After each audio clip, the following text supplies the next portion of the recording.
Welcome to the Digging Deep Men's Bible Study Podcast. We're glad to have you with us. This is our 8th month in the 2020 and 2021 study of the Ten Commandments.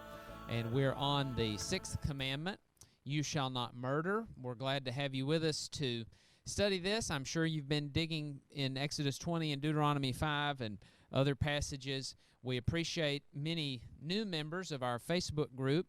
I just checked, and we're up to 428 members in the group, so we're seeing an uptick in those, and we are glad to have you with us if this is your first podcast. We also want to mention that you can get our podcasts at any time, all of the previous ones, with very few exceptions from the first year when we were having technological difficulties. You can get all the podcasts on our podcasts page. We have them on the Apple Podcasts, Google Podcasts, and Spotify. They're there. Also, our YouTube channel has the videos, whereas in the other places it's just audio. If you go to our YouTube channel, just search Digging Deep Men's Bible Study. You can find all of the past videos. And we're glad to have Ben Gisselbaugh with us, as always. Ben, thank you for being here. I'm excited about our study today. Anything else that we need to mention by way of housekeeping? We appreciate any comments or questions that you have, anything you would like to contribute to our podcast, or any suggestions about how we can do better on this.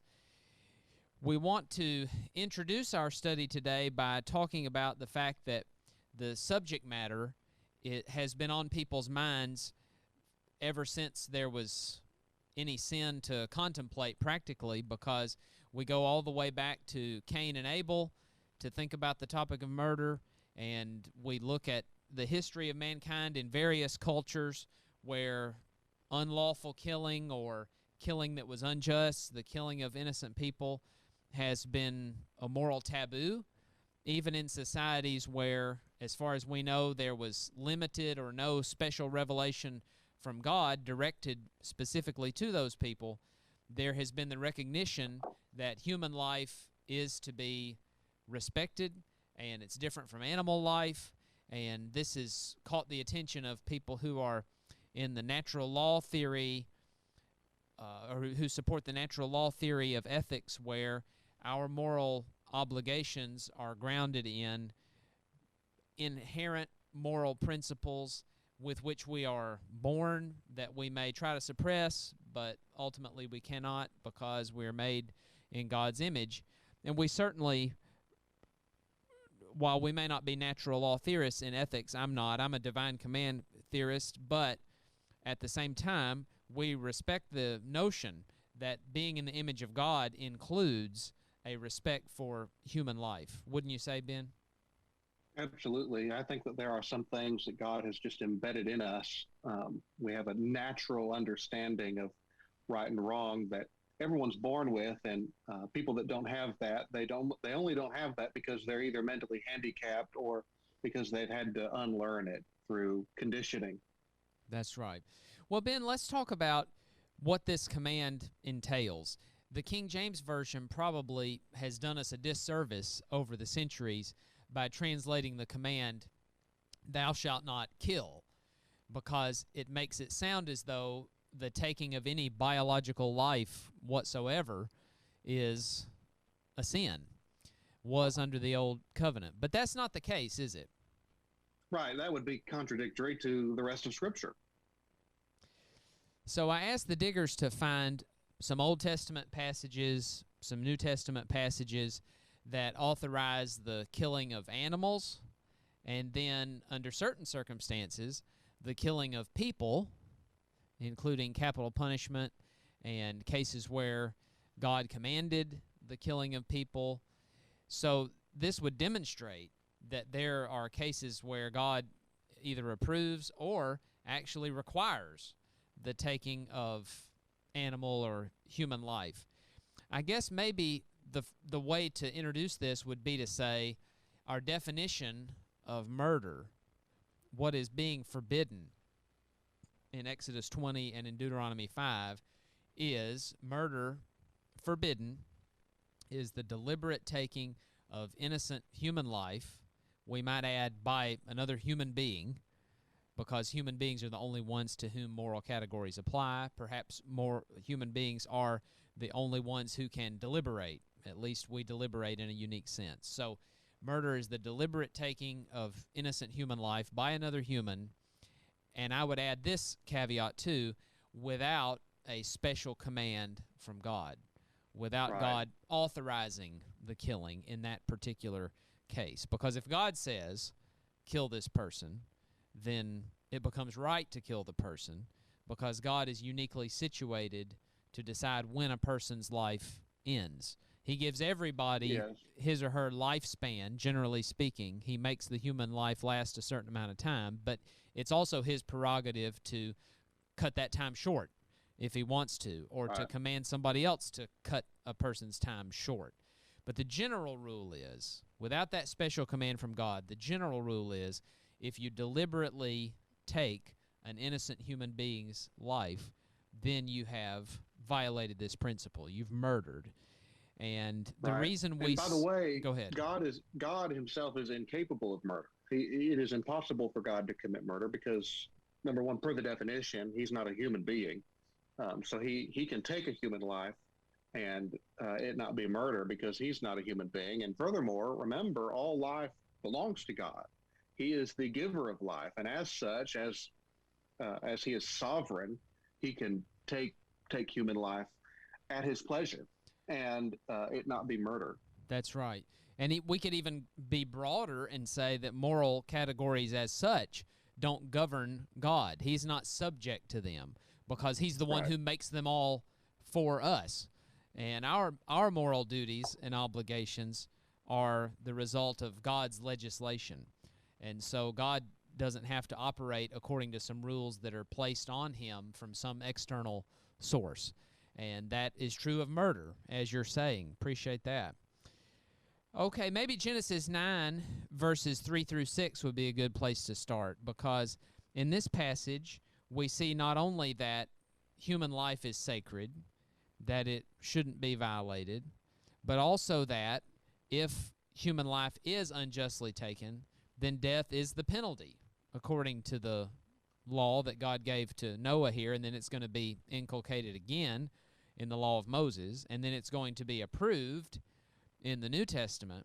So this is a very important principle, but also in this passage we get the basis for the sanctity of human life, don't we? This is the passage that teaches human life is sacred because it's created in God's image.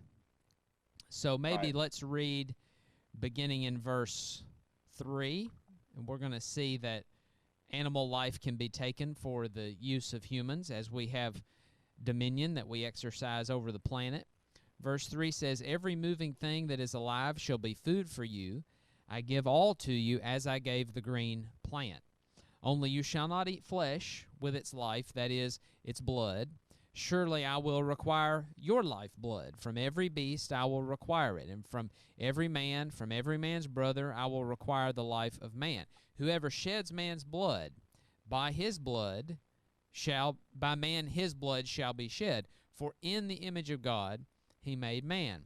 As for you, be fruitful and multiply, populate the earth abundantly, and multiply in it." What do you notice, Ben, that we need to take away from those verses? Well, the first thing that kind of jumps out at me, which has nothing really to do with our study, I just think it's kind of interesting, and I think we're allowed to point out interesting things in our podcast.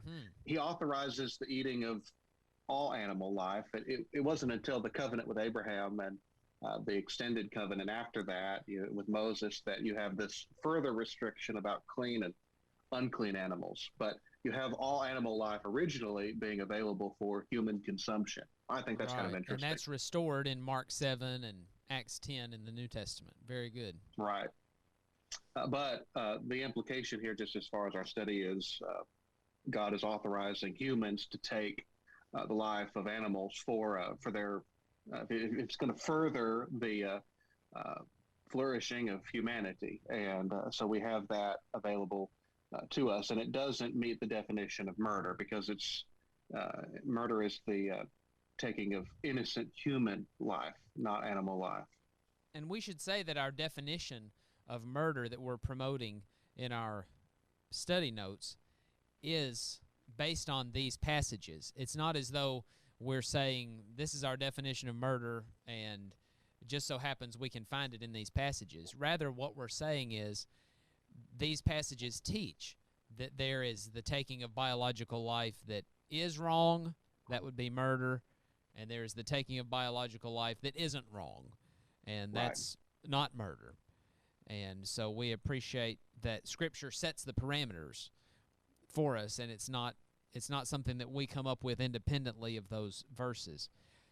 When we look to the law of Moses, we find that there were 16 capital crimes.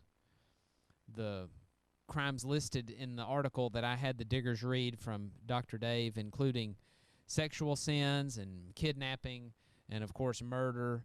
And then we turn over to Romans 13, 1-7, and we find that the government does not bear the sword in vain. So in protecting the innocent, the government has the right from God to take the lives of the guilty. That's very interesting. And then in Acts 25:11, as you were pointing out just before we started our recording today, Paul said that he did not object to die if he had done anything that was worthy of death. So that implies that Paul agreed with the death penalty. Absolutely. It's interesting how God has given.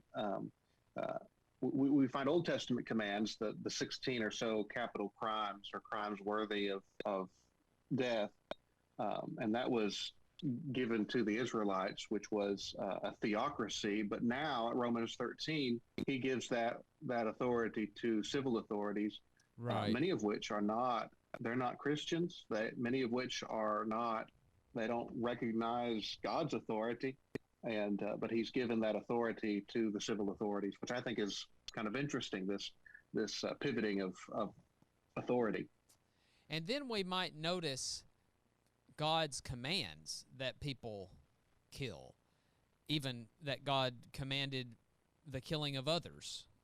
And that would be in a passage like Deuteronomy 20, verses 16 through 18, where God says about those inhabiting Palestine in the land that God had promised to Abraham, Isaac, and Jacob, you shall not leave anything alive that breathes, but you shall utterly destroy them, the Hittite, the Amorite, the Canaanite, the Perizzite, the Hivite, the Jebusite, as the Lord your God has commanded you, so that they may not teach you to do according to all the detestable things. So all these people were committing detestable crimes before God, and God says you are to wipe them out. Generally, God phrases the command for the people to conquer the promised land by saying something like, drive them out. But God also acknowledged that the people aren't just going to leave, that when they refuse to leave, they're going to fight, and you're going to have to kill them. And then later, God commanded the Israelites to utterly destroy the Amalekites in 1 Samuel 15. And notably, Saul refused to do that. He destroyed many of them, but he didn't utterly destroy them. And then I was just thinking about 1 Samuel 17, where David comes to fight Goliath and says, I come to you in the name of the living God. That would indicate that what David was doing when he came to fight and ultimately kill Goliath was what God wanted him to do. And absolutely, other cases we can think of where God authorizes, approves, commands killing. We might think about when Elijah killed the prophets of Baal in 1 Kings 18. There are many cases like that. And, of course, God even has the prerogative to kill innocent people, like the children who died in the flood, the children who died in the invasion of Palestine, David's little baby Korah's in rebellion. 2 Samuel 12. Say again? Yeah, Korah's rebellion. Right. Apparently the Korah. families died in Korah's rebellion. Right. Mm-hmm. So we have many cases where God either commands killing or God allows killing, God authorizes it and is pleased by it. This doesn't mean that we can kill whenever we want to, does it? Because God has to authorize the particular killing, and we're not at liberty to make that judgment ourselves. Right. And by the way, I was just thinking about how the whole history of Israel would probably just be just absolutely totally different had they actually followed God's command to kill the inhabitants of the land of Canaan. They did Right. good, I suppose the first or second battles. Other than that, they made exceptions, and they started allowing the inhabitants to remain. And think of all the problems that came as a result of that. Right, and that's evidenced in Judges 1 and 2, where we read about all those in the land of Canaan that were not driven out. And then we also could mention along those lines, I didn't put this in the study notes, but a Christian can defend his family. 1 Timothy 5:8 says that we provide for those in our household, and Jesus authorized his disciples to have a sword in self-defense, and so Mm-hmm. that's a broader topic than we have time to discuss today, but that would be another case where a person could defend. Of course, you wouldn't want to defend yourself to the point of killing someone unless it became necessary to do that. You wouldn't want to be reckless and say, well, a person sets foot on my property, so he's going to die or something like that. That would be an unchristian attitude. But if we need to protect our family, we can do that. Right, because even in that situation, it doesn't meet the thoroughly biblical principle of the definition of murder. It would not be innocent human life. If someone's attacking you, if someone is breaking the law and threatening the welfare of your family or the health of your family, then that's not innocent human life. And the law itself recognizes that person as a guilty person. And every state has different laws, of course, to some degree when it comes to self-defense, but most states allow you some degree of defending yourself. Right. Luke 22:36 is our passage where the disciples were authorized to have a sword. And, of course, Peter in the Garden of Gethsemane had a sword when he struck Malchus's ear, although he did that in an ill-advised way. Jesus didn't want them to fight in that particular circumstance. Now, it's interesting, by the way, just to throw this in there, Luke 22 is not about self-defense per se. That's not there for that purpose. It's there to fulfill prophecy. I think says that Jesus said this to fulfill prophecy, and that was the main reason why it was. God doesn't command anything if it is not inherently good by itself. And so the fact that even though that was a fulfillment of prophecy in Luke 22, the fact that they were permitted to carry a weapon of death, an instrument of death, means that it is okay for a Christian to carry an instrument of death. And that implies self-defense, I suppose. I didn't mean to look at you with an odd look. You were breaking up a little bit, so as you were talking there, I think I kind of looked like what's going on. But that wasn't because of what you were saying. It was because of the choppiness in the audio. Okay, we need to mention, too, that the Old Testament differentiates between murder and manslaughter, similar to how our law today does that, because God commanded the keeping of 6 cities of refuge where a man who committed accidental killing could run, and he was not subject to the same penalty that a person who committed willful taking of innocent human life was subject. And you can read about those cities in Numbers 25, Deuteronomy 4, Deuteronomy 19, and Joshua 20 and 21. Then also we should note that a person wouldn't have to necessarily carry out the act of physically killing somebody else in order to be guilty in such a way that he would suffer punishment of death because of another person's death. And the example there would be a person who didn't lock up a vicious animal. You know that an animal that you have is prone to hurt people, and then he does kill somebody, then you are going to be held guilty as if you had killed the person. Mm-hmm. And that's in Exodus 21, verses 39 to 41. So God is very serious, not just about you avoiding the physical killing of somebody else, but that you're respecting life enough to make sure that nothing that you have unjustly takes the life of someone else. So God doesn't want us to be reckless in such a way that would lead to somebody else's injury or death. It's interesting. It's interesting how there's a degree of culpability just by knowing that something could happen. I mean, it's so the chances of it happening are so plain that you are held accountable if it does actually happen. Should we mention that suicide is wrong? That suicide would be self-murder, and that it is never viewed positively in the Bible. We have Saul's suicide in 1 Samuel 31, Ahithophel's suicide in 2 Samuel 23, Zimri's suicide when he burned his house down in 1 Kings 16, and, of course, Judas's suicide in Matthew 27:5.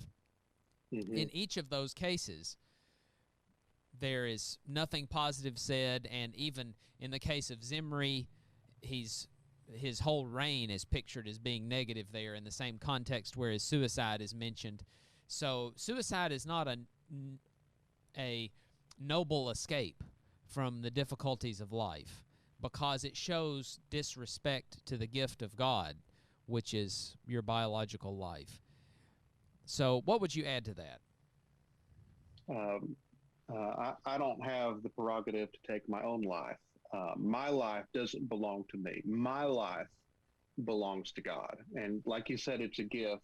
The psalmist says, Psalm 31:15, my times are in your hands. He's talking to the Lord.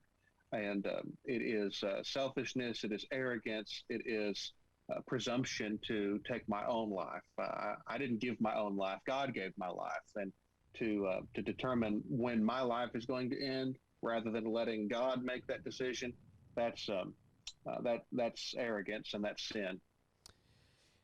I was just looking to see how many suicides are committed in the United States, and I found some statistics from the American Foundation for Suicide Prevention saying that in 2020, 48,344 Americans died by suicide, which is the second leading cause of death for those ages 10 to 34, and it's the fourth leading cause of death for ages 35 through 54.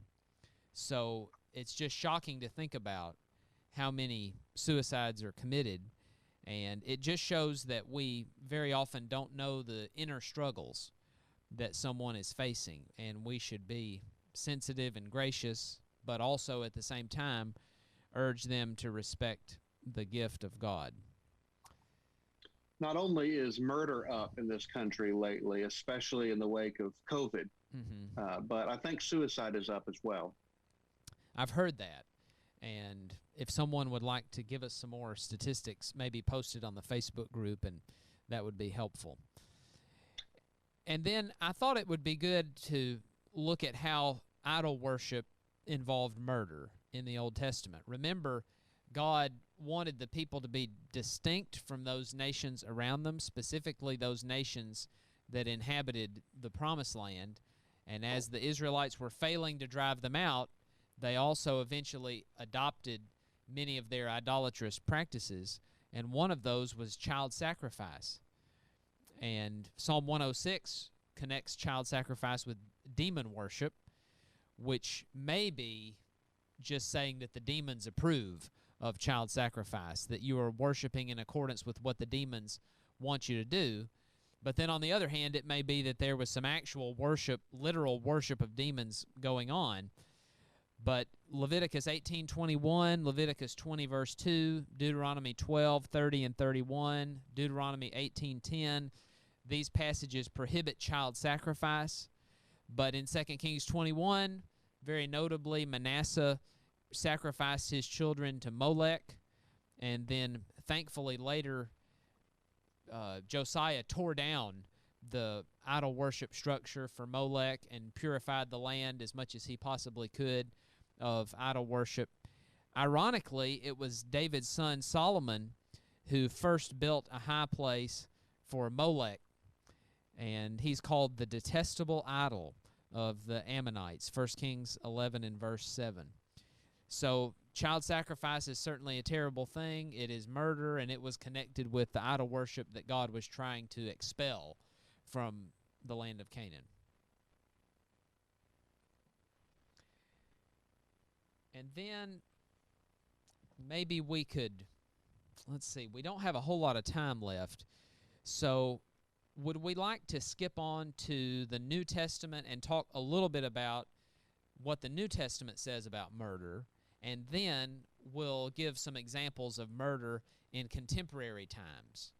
And that will probably be all the time we have. Does that sound like a good plan? That sounds like a good plan. Okay. So, Ben, if I were to say, well, the Old Testament talks a lot about murder, but the New Testament doesn't say very much about it, how would you respond to that? To say the New Testament does emphasize the wrongness of murder? Yeah, I would say you're wrong in making that statement, because the New Testament does.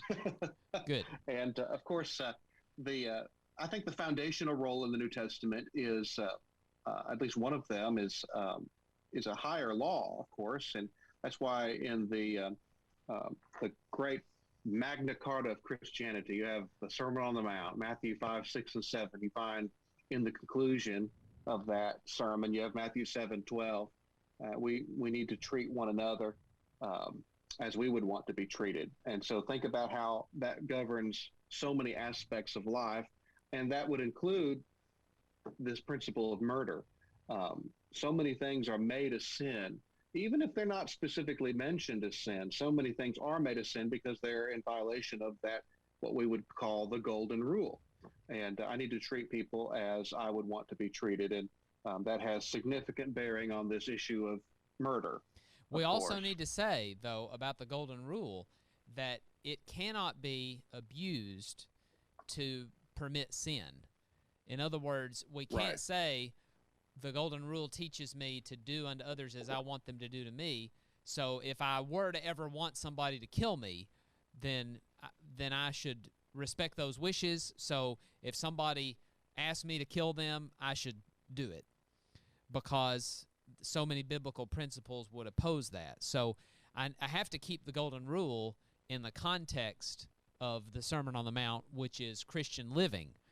So the golden rule is not meant to excuse sin by suggesting that, given the fact that if I would want people to do something to me, or if I would want people to sin in connection with me somehow, then I can just go ahead and feel free to sin in connection with them. It's just not that way. For example, like people who like to hurt themselves. The fact that I might like to abuse my body doesn't give me the liberty to abuse somebody else's body. Right. So it has to be kept in its context. But interesting, I suppose this dovetails with what you said, but the golden rule, I think, authorizes self-defense in a couple ways. It authorizes the defense of others, because I would want someone to defend me. Right. And but furthermore, it authorizes self-defense, presupposing someone's in their sound mind. I would want you to kill me if I lost my mind and I became a threat to you. Looking at that situation from the standpoint of sanity, if I lost my mind, I would want you to take my life. Yeah, I would want you to restrain me, even to the point of taking my life if it meant protecting you. And so you have the principle there. That's very good. Jesus obviously never reversed something as fundamental as the respect for life. It's so obvious from the Old Testament that human life is to be treated as sacrosanct, that when we turn to the New Testament and we find Jesus teaching about ethics, just because he doesn't talk about murder as many times as Moses did, just because he doesn't outline specific punishments, for capital punishments for all kinds of crimes, that doesn't mean that Jesus' respect for life was any less. All of the basic morality of the Old Testament is presupposed in the ethical teaching of the New Testament. It's not as though you can say, well, the New Testament doesn't say as much about stealing as the Old Testament does, so maybe stealing's not as big of a deal. No, the New Testament presupposes that, and we should recognize that Jesus' teaching is, if anything, calling people to a higher standard of treating Right. others based upon Right. Christian love. It's as if in the last will and testament of Jesus, Jesus says, we don't need to go over this anymore. We're already good on this. Let's go into the more fundamental reasons even behind that. He talks about the golden rule. He talks about loving your neighbor. All of these are deeper levels of spiritual maturity where he doesn't have to outline every sin or rehash all of these things because they're addressed in deeper levels of understanding. What comes to my mind is 1 Timothy chapter 1, which I think illustrates this. In 1 Timothy chapter 1, starting in verse 9, Paul, in all of chapter 1, Paul is addressing the issue of false teachers coming into the church. Many of them were Judaizing teachers, and they were using the old law in an abusive way. You have just these speculations and endless, pointless genealogies and vain discussions, and they were just, causing problems. And Paul says, stop using the Old Testament this way. The Old Testament is not made for righteous people, that is, Christians, people who have been made righteous in Christ. It's made to, the old law was made to curb sin. And then, starting in verse 9, you have Paul giving this list of the aggravated form of the sins which are prohibited. So he goes through this list, which is what the sins look like if you practice the sins that are prohibited in the Ten Commandments. So 1 Timothy chapter 1, starting in verse 9, is this list of the Ten Commandments, but it's the aggravated form of the sin that is prohibited in the Ten Commandments. And verse 9 mentions specifically murderers. The old law is designed to address the problem of murder. And so you have that implication in the New Testament. Murder is murder. Murder is wrong. But we need to look at the deeper reason behind why murder is wrong. Very good. And we had a section the second month of our study this year. If you didn't get to see that podcast, that was our second session, so that would have been October, where we talked about the use of the Ten Commandments in the New Testament. And then if you go back to our last session of our previous year's study, which was actually on the Sermon on the Mount, that would have been August, the August podcast for 2020. Then you'll have a discussion of Jesus fulfilling the law and how Jesus taught new material in the New Testament, but he fulfilled the law of Moses. Go back to the section also on chapter 5 when we came to Matthew 5, verses 17 and 18, and we've discussed that matter at some length. In 1 Timothy 1:8, Paul says, we know that the law is good if one uses it lawfully. Well, the lawful use of the Old Testament in the New Testament age would be for our learning, Romans 15:4. It would be to use it to learn the nature of God and so forth, but not to use it for the law of Christ, as if it's the law that Jesus is binding on people today. And the ethical principles of the Ten Commandments, as we've said, still apply to people because they're part of what verse 11 calls the glorious gospel of the blessed God, with which I have been entrusted. So those Judaizing teachers, like you said, were misusing the Ten Commandments. Well, 1 John 3:15 may be the clearest denunciation of murder in the New Testament. What do you think? Hard to get around it. That's right. And Revelation 21:8 puts the murderers in the lake of fire for their eternity, or for the duration, which is, can't even use the word duration, but everlasting fire. Okay, let's use the rest of our time then to talk about some instances of murder in contemporary times. Ben, what comes to your mind when you think about cases where there may be murder that is not called murder, but is rather excused as being something else? Well, obviously, abortion is murder, and it is legalized murder, which is a reminder that the civil law is not our standard for what constitutes murder. I mean, often there's overlap between civil law and God's law, but even if civil law permits murder, that doesn't make it not murder. It's God that determines the definition of murder. And um, of course, the most common form of murder today, and not just in our country, but in the world as a whole, is abortion, elective abortion. Well, Isaiah 5:20 says, "Woe to those who call good evil and evil good." And this would be a case where there's something evil going on that so many people in our society call a good. Often, the argument in favor of abortion rights or the right to elective abortion will center on some supposedly morally relevant difference between a preborn baby and a born baby. Very few want to destroy born babies, although there are increasing calls for infanticide. But when people try to say killing born babies is wrong, but killing preborn babies is fine, then there's going to have to be some morally relevant difference to which people point. The problem is any such difference between a preborn baby and a born baby is arbitrary. For example, and I like to use the acronym SLED on this, SLED, for the following words: size, that's the S, L, level of development, E, environment, D, dependence.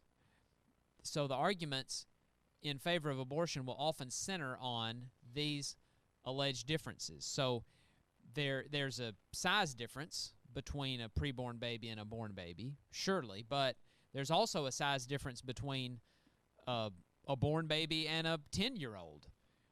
So when does a baby become big enough to respect its life? Or when is a person small enough that you can kill him if you want to? All that's going to have to be arbitrary unless we just say respect all human life, or take human life whenever you want to, but nobody wants that. And then L, level of development, there's obviously a difference in the development between a preborn baby and a 2-year-old, but there's also a huge difference between the level of development of a 2-year-old and a 10-year-old. So at what point does a creature, a human, become more developed enough so that we can or must respect its life? E, environment. Obviously, the womb is a different environment from outside of the womb, but also being in outer space is a different environment from being on Earth's surface, but we shouldn't kill the astronauts. Or being in a hospital is a different environment from being out of the hospital, but we don't think we should kill the people either in the hospital or out.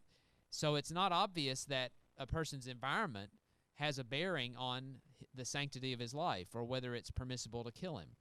And then the last one is dependence, that a baby in the womb surely is dependent on his mother, but then so is a 2-year-old, and to some degree, a 10-year-old. So how dependent does a person have to be before he loses the right to live? Or let's say we have a child born with a disability. He may be 10 years old, and yet he is as dependent on his parents as a 2-year-old is in other cases. But that doesn't mean we should just feel free to kill him, does it? So any so-called distinction is going to be arbitrary, if by that distinction we mean we can kill the person because he's different in one way or another. He has a different size, he has a different level of development, he has a different environment, he is more dependent than somebody else. So we just need to be careful that we don't say, okay, this person has some special circumstance so we can kill this person. Does that make sense? Absolutely. It couldn't make more sense. I was looking, the average of abortions in the United States per year is down to about 862,000. And that takes my breath away to say that there is even that many, and that number is down from what we had before. But we're now to about 65 million Americans who have been killed through abortion since 1973. Worldwide, there are about 73 million killed, according to the Guttmacher Institute that tracks these statistics. And by the way, Guttmacher Institute is not a pro-life organization by any stretch, but they do track those abortion statistics. And I've given some passages that from the Old Testament and the New Testament that bear on the issue of elective abortion. And we don't have time to go through all of those, but I would just suggest, Ben, and maybe you want to highlight one or two of these passages, that God always, whenever he addresses the moral status of a preborn person, he always assesses the preborn person as having the same moral status as a born person. A preborn baby is a baby just as surely as a born baby is a baby, whether you're talking about the Old Testament or the New Testament. And the killing of a preborn baby in Exodus 21, 22 through 25 carries the same penalty as killing a born person. Yes, absolutely. Would you like to talk with us for a minute, Ben, about the Right to Die movement, or the movement in favor of euthanasia and physician-assisted suicide? I don't have much to say about that, although it's interesting just in our lifetime how the call for euthanasia rights have just really exploded, and you have various laws protecting that right to murder yourself or to have someone murder you. That is expanding in several states right now, and every now and then there'll be something in the news that causes another blitz where more states allow that to happen. But it's interesting. We need to not forget, though, that there are all. We underestimate God's ability and the design of the human body to heal itself, and there are always those stories of even insurmountable odds, the body healing itself. And when a doctor says you have X weeks, X months to live, that often it is the case that a human lives longer than that, and they don't always suffer through all of that. But on top of that, we need to remember that there are so many benefits to suffering, many benefits to suffering, and you have so many unique God-honoring opportunities when you are suffering that people that are not suffering don't have that opportunity. And of course, to take your life is in so many ways selfish, and it is a smack in the face of God to take your life when God is the one who has granted you your life. We don't want to minimize anybody's suffering, but we have to uphold the ethical standard of the Bible. And the fact that someone wants to die doesn't mean that he can enlist the help of someone else. I may have a friend who wants to die, but that doesn't mean I'm permitted to help him do it. And in fact, I would be obligated to try to help him to not kill himself. This doesn't mean that we must take every extraordinary measure to keep somebody biologically alive. That's not a biblical obligation either. If a person says, I don't want to have a respirator, for example, then that's his judgment, and I'm not bound by God to enforce that on him. But I'm also honor-bound before God not to help him die. And that would be murder. I was thinking of the case of the Amalekite in 2 Samuel 1, verses 1 through 16, where David held the Amalekite guilty for killing Saul because the Amalekite helped Saul die, at least in the story that the Amalekite told. That wasn't exactly how it happened. What really happened was that Saul fell on his own sword. But the Amalekite thought that David would be impressed if he told David that he had killed Saul. And to his surprise, David said, you should not have killed the Lord's anointed. I'm paraphrasing, but David killed him. David carried out capital punishment on this guy based on his story. And that's all David knew at this point, was that for all David knew, the story was true. Why else would this guy be admitting to killing the king if he didn't really do it, as far as David knew? And so David had him killed, showing that David disapproved of this case of assisted suicide. People are capable, in general, people are capable of committing suicide if they want to. I'm bound by God to discourage them from doing it, but the fact that they can do it doesn't mean that they can enlist my help to do it. And then I just threw in these examples from Sissela Bach, a Swedish philosopher.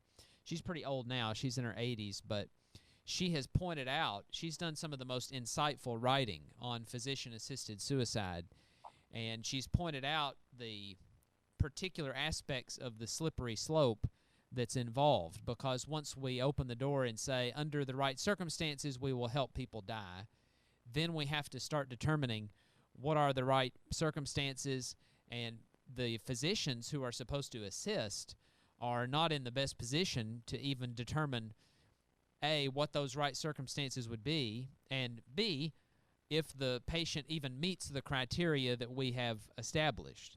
And so there are many problems, and I would invite people to read Sissela Bach's contribution in these areas. Another area where life is being increasingly disrespected in our society is in the case of in vitro fertilization, where, not in every case of in vitro fertilization, but in cases where a number of embryos are created, 20 or more embryos, that is, little human beings, people, are created for the purpose of determining which of those embryos are the most viable, and those then being implanted into the mother's womb so they can mature.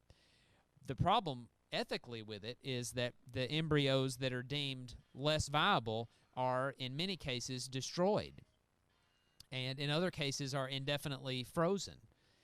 And so here is the problem, where it's essentially a eugenics program where we will kill those embryos that do not seem to us to have the most promise.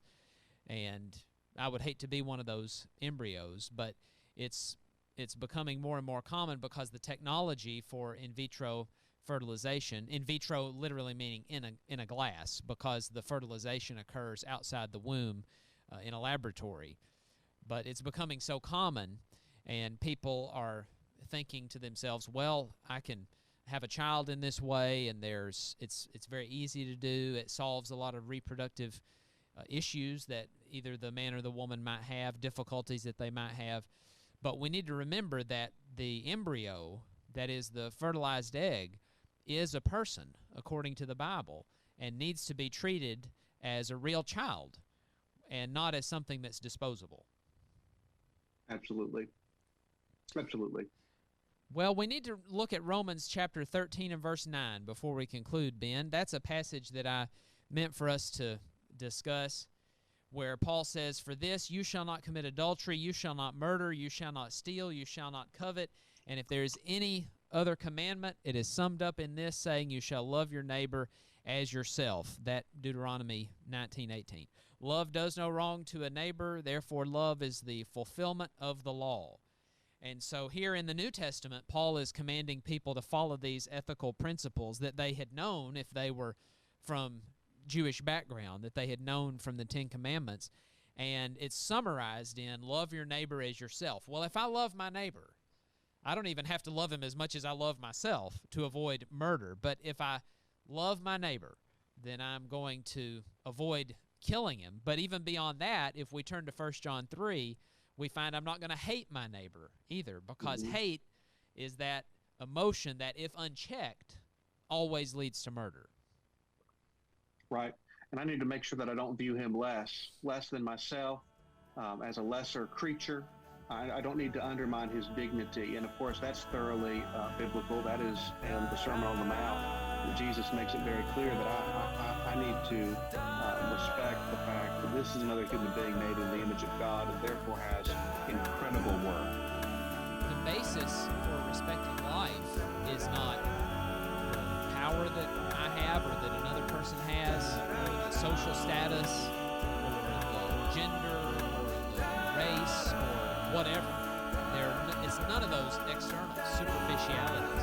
The basis for my respecting somebody else's life is that he's an image bearer of God. And that ought to be enough for anybody. Absolutely.